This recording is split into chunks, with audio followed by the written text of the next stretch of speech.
سلام زخبركم تخاتاتلتي نلوم استرالو زيناتات النهو بقدامنت أرستاتو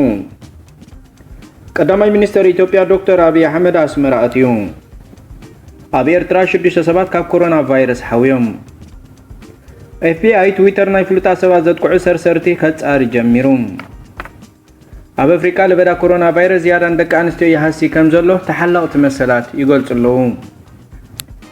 ጋዜጠኛ ኦሮሚያ ሚዲያ ኔትወርክ ጉዮ ዋሪዮ አብቀይዳ አትዩ ዜና በዝርዝር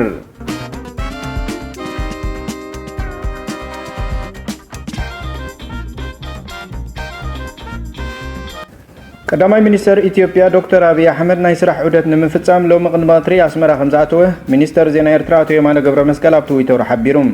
ንሱ አስመራ ኣብዛኣተወሉ ፕሬዚደንት ኢሳያስ አፈወርቂ ኣብ ኣህጉራዊ መዕርፎ ነፈርቲ ኣስመራ ተረኺቡ ተቐቢልዎም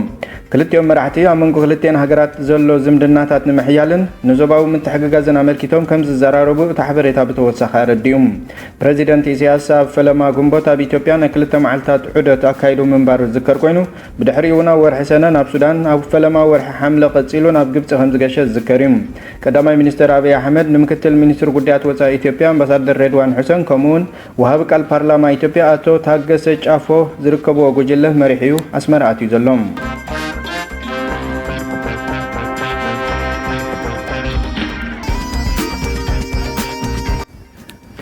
ኣብ ኤርትራ ካብቶም ብኮሮና ቫይረስ ተለኺፎም ኣብ ሆስፒታል ከለዩ ዝጸንሑ ሰባት 6 ከም ዝሓወዩ ሚኒስትሪ ጥዕና ሓቢሩ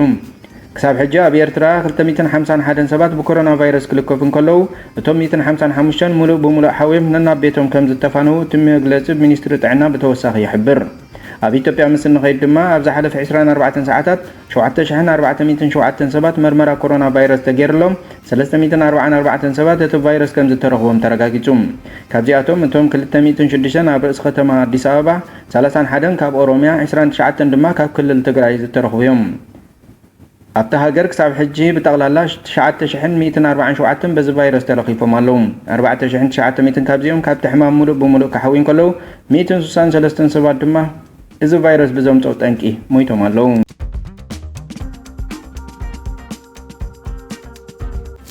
ኣብ ናይ ቢል ጌትስ ትዊተር ዝተጠቅዐ ጽሑፍ ኩሉ ሰብ ክህብ ይሓተኒ ይብል እሞ ኣስዒቡ ድማ $1,000 እንተልኢኩም $2,000 ገይረ ክመልሰልኩም እየ ይብል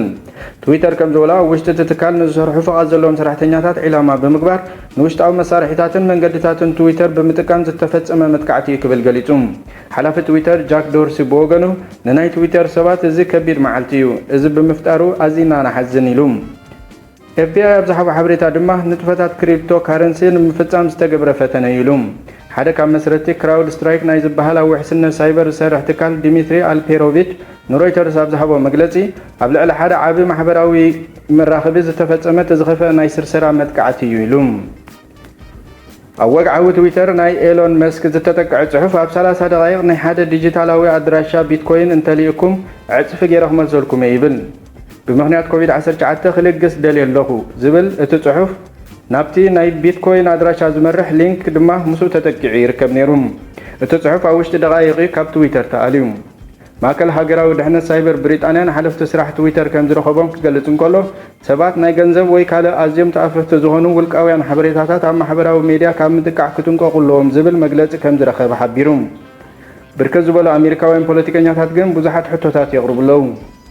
ሴኔተር ሪፐብሊካን ጆሽ ሃውሌይ መጠቀሚ ትዊተር ፕሬዚደንት ዶናልድ ትራምፕ ግዳይ ኮይኑ ድዩ ዝብል ሕቶ ኣቕሪቡ ይኹን እምበር ቤተ መንግስቲ ኣሜሪካ ኣብ ዝሃቦ ሓበሬታ ትዊተር ትራምፕ ንምጥቃዕ ዝተገብረ ፈተነ የለን ክብል ኣረጋጊጹ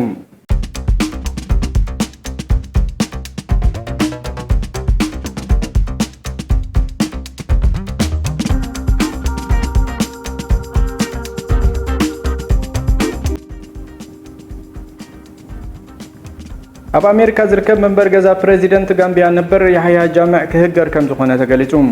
ኣብ ሜሪላንድ ዋሽንግተን ዲሲ ዝርከብ መንበር ገዛ ፕሬዚደንት ጋምቢያ ነበር ያህያ ጃምዕ ብላዕ ብምቕባል ከምኡውን ካብ ናይ ህዝቢ ገንዘብ ብምስራቕ ዝሸመቶ ንብረት ምዃኑ ሚኒስትሪ ፍትሒ ኣሜሪካ ሓቢሩ بمسارة تزوج السندات البريزيدنت نبر نتنبرت ب$3.5 مليون كم زوجو يقلت التنبرت كان مع 10 عامات بمنقد سبيتم تشمتون تم سندات بتوسخ يحبرون بريزيدنت يحيى جامع أبوان سلطانو أستاذ كل 180 حدا نبرت كم زترين كم أون كبابي 200 نايول كحسابات بنك كم زنبرن تبصابات يحبرون يحيى جامع ኣብ 2016 ኣብ ዝተኻየደ ፕሬዝደንታዊ ምርጫ ተሳዒሩ እንከሎ ስልጣኑ ምርካብ ብመባይ ብወታደራዊ ሓይሊ ምዕራብ ኣፍሪካ ክእለ ከም ዝተገብረ ዝዝከር እዩ። ኣብዚ እዋን እዚ ኣብ ኢኳቶሪያል ጊኒ ኣብ ስደት ይነብር ኣሎ።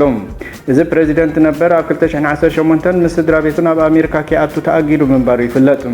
ንምዕራብ ኣፍሪካዊት ሃገር ጋምቢያ ን22 ዓመታት ዝመርሐ ያሕያ ጃምዕ ናብ ኣሜሪካ ከይኣቱ ዝተኸልከለሉ ቀንዲ ምክንያት ኣብ ስልጣን ከሎ ብልሽውናን መግሃዝ ሰብኣዊ መሰላትን ፈፂሙ ብዝብል እዩ ነይሩ። ያሕያ ጃምዕ ኣብ 1994 ብዕልዋ መንግስቲ ናብ ስልጣን ደይቡ።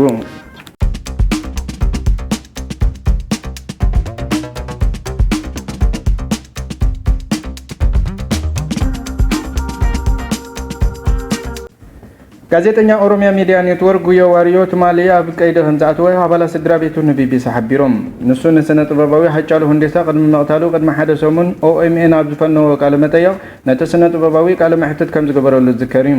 ኣባላት ስድራ ቤቱ ንቢቢሲ ኣብ ዝሃብዎ ቃል ትማሊ ፍርቂ መዓልቲ ናይ ኦሮሚያ ፍሉይ ሓይሊ ክዳውንቲ ዝተኸድኑ ሰባት ንጋዜጠኛ ንጉዮ ካብ መንበር ገዝኡ ከም ዝወሰድዎ ሓቢሮም ኣለዉ። ኣብ ኣዲስ ኣበባ ዝርከብ ቤት ፅሕፈት እቲ ማዕከን ዜና ድሕሪ ቅትለት ሃጫሉ ብዝሰዓበ ዕግርግር ብኣቆፃፅራ ኢትዮጵያ ካብ 24 ሰነታት ሒዙ ተዓፅዩ ዘሎ። እቶም ኣባላት ፀጥታ ነቲ ጋዜጠኛ ናበይ ወስድዎ ከም ዘለዉ ክዛረቡ ፈቃደኛታት ከም ዘይነበሩ ቢቢሲ ኣብ ዝረኸቦ ሓበሬታ ወሲኹ ገሊጹሎም። ዋና ኣኽባር ሕጊ ኣቐዲሙ ኣብ ዝሃቦ መግለፂ እቲ ስነ ጥበባዊ ምስ እቲ ማዕከን ዜና ዝገበሮ ቃለ መጠይቕ ናይ ሰዓትን 11 ደቂቕን እኳ እንተነበረ ኮነ ኢሎም ገለ ክፋላት ቆሪፆም ኣልዮም ኣለዉ ክብል ተዛሪቡ ነይሩ እዩ። እቲ ቅድሚ መቕታሉ ቅድሚ ሓደ ሰሙን ኣብ ኦኤምኤን ዝተመሓላለፈ ናይ ሃጫሉ ሁንዴሳ ቃለ መጠይቕ ናይ 47 ደቂቕ ጥራይ ነይሩ። ካብቲ ቃለ መጠይቕ እቲ ተቆሪፁ ዝወፅእ እቲ ስነ ጥበባዊ ካብ ኦነግ ሸኔ ብዛዕባ ዝበፅሖ ዝነበረ መፈራርሒ ዝዛረበሉ ክፋል ከም ዝነበረ እቲ ኣኽባር ሕጊ ይገልጽ። ኣብ ኣኽባር ሕጊ ናይ ዝተወደቡን ደብ ሰገር ዝኾኑ ገበና ዳይሬክቶሬት ዳይሬክተር ኣቶ ፍቓዱ ፀጋብ ዝሃቦ መግለፂ እቲ ጋዜጠኛ ኮነ ኢሉ ነቲ ስነ ጥበባዊ ምስ ካልኦት ማሕበረሰባት ከጋጭዎ ዝኽእል ዘረባታት ክዛረብ ይደፋፍኦ ነይሩ ምባሉ ዝዝከር እዩ። ኣቐዲሙ እውን ካልእ ናይ ኦኤምኤን ጋዜጠኛ መለሰ ድሪብሳ ኣብ ቀይዲ ምእታው ቢቢሲ ኣረጋጊጹ እዩ። ዳይሬክተር ኦኤምኤን ኣቶ ግርማ ጉቱማ እቲ ሚድያ ድሕሪ ምዕፃው ጋዜጠኛታት ብዝሓደሮም ስግኣት ቴሌፎናቶም ኣጥፊኦም ተሓቢኦም ከም ዘለዉ ንቢቢሲ ሓቢሩ ነይሩ እዩ። ፕሬዚደንት ርእሰ ምምሕዳር ክልል ኦሮሚያ ኣቶ ሽመለስ ኣብዲሳ ቅድሚ ሕጂ ኦኤምኤን ንሃጫሉ ሁንዴሳ ኣሕሊፉ ሂብዎ ክብል ተሪ ዘረባ ምዝራቡ ዝዝከር እዩ። ጋዜጠኛ ጉዮ ዋሪዮ ኣብ ሰሙን እዚ ኣነ ናቱ ሓቅነት የከርኢ ፈቲነ እምበር ኣሕሊፉ ኣይሃብክዎን ክብል ንቢቢሲ ኣብ ዝሃቦ ቃለ መጠይቕ ገሊጹ ነይሩ እዩ። ኣብ ኣፍሪካ ንለበዳ ኮሮና ቫይረስ ንምክልኻል መንግስታት ኣብ ዝወስድዎ ስጉምትታት ደቂ ኣንስትዮ ዝያዳ ይጉዳእ ከም ዘለዋ ተሓለቕቲ መሰላት ደቂ ኣንስትዮ ይገልጹ ኣለዉ። ኣብ ኣፍሪካ ብመንግስታት ዝውሰድ ዘሎ ሰፊሕ እገዳታት ኣብ ምዕጋት ምስፍሕፋሕ ለበዳ ኮሮና ቫይረስ ከም ዝሓገዘ ሰበስልጣን ጥዕና ይኣምኑ።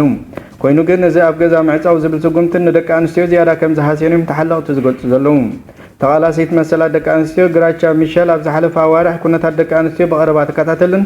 ባዕልን ዝነግራ ትሰምዕ ከም ዝነበረትን ትገልጽ። ንኣብነት ኣብ ናብረአን ዝተገብረ እገዳ ንስድራ ቤተን ንምዕንጋል ዝያዳ ተሰከምቲ ትፀገም ከም ዝኾናን ኣብ ናብራ ስድራ ቤተን ገዚፍ ሳዕበን ከም ዘምፃለንን ትገልጽ። ንሳ ስዒባ ኣብ ኣፍሪካ ኢኮኖሚና ብስሩዕ ኣይኮነን ዝመሓደር ዝበዝሕ ምንጪ ኣታዊ ኮነ ምምሕዳር ስድራ ቤት ብደቂ ኣንስትዮ እዩ ዝካየድ። ስለዚ ናይ ድኽነት ሳዕብን ኣብ ደቂ ኣንስትዮ ይሓስም። ስለዚ ነዚ ፀገማት ዕፅዋ ኮሮና ቫይረስ ግቡእ ግብረ መልሲ ክትህበሉ ተኮይና ነተን ደቂ ኣንስትዮ ናብ ማእከል ተምፃሉን ድምፀንን ራእየንን ትሰምዓሉን ዳግሚ ቅየሳ ክትገብር ኣለካ ክትብል ገሊፃ። ሚኒስተር ትምህርቲ ኮይና ዘገልገለት ሞዛምቢካዊት ፖለቲከኛ ግራቻ ሚሸል ኣብ መንጎ ዝሃበቶ ሓሳባት ገሊኡ ደቂ ኣንስትዮ ኣብ መንግስታዊ ውሳኔታት ዝያዳ ድምፂ ክወሃብን ኣብ ቀረባት መግቢ ዝተዋፈራ ደቂ ኣንስትዮ ሓገዝ ክግበረለን ኣብ ዕድላት ስራሕ ምዕሩይነት ክግበር ኣብ ትምህርቲ ዘሎ ናይ ፆታ ጋግ ክፀብብ ዝብሉ ሓሳባት ይርከብዎም። እዚ ፃውዒት ድማ በቲ ካሊእ ሸነኽ ዓለም እውን ድጋፍ ረኺቡሎም። ብኣሜሪካዊት ገባሪት ሰናይ ሜሊንዳ ጌትስ ምስ በዓል ቤታ ቢል ጌትስ ዝመስረትዎ ቢል ኤንድ ሜሊንዳ ጌትስ ፋውንዴሽን ተባሂሉ ዝፍለጥ ገባሪ ሰናይ ማሕበር ካብ ዓለም ዝዓበየ ናይ ብሕቲ ገባሪ ሰናይ ምዃኑ ይንገረሉ። ሜሊንዳ ጌትስ እቲ ኣንጻር ኮሮና ቫይረስ ዝግበር እገዳ ኣብ ልዕሊ ደቂ ኣንስትዮን ቆልዑን ሃስያው እንዳተረኣየ ከም ዝመፀ ዘለዋ ሻቕሎት ገሊጻላ። ዝኸበርኩም ተኸታተልቲ ንሎም ዝተዳለወ ዕለታዊ ዜና እዚ ክትከታተሎ ዝፀናሕኩም ነይሩ። ኣብ ዝቕፅል ብኻልእ ክምለሰኩም ክሳብ ሽዑ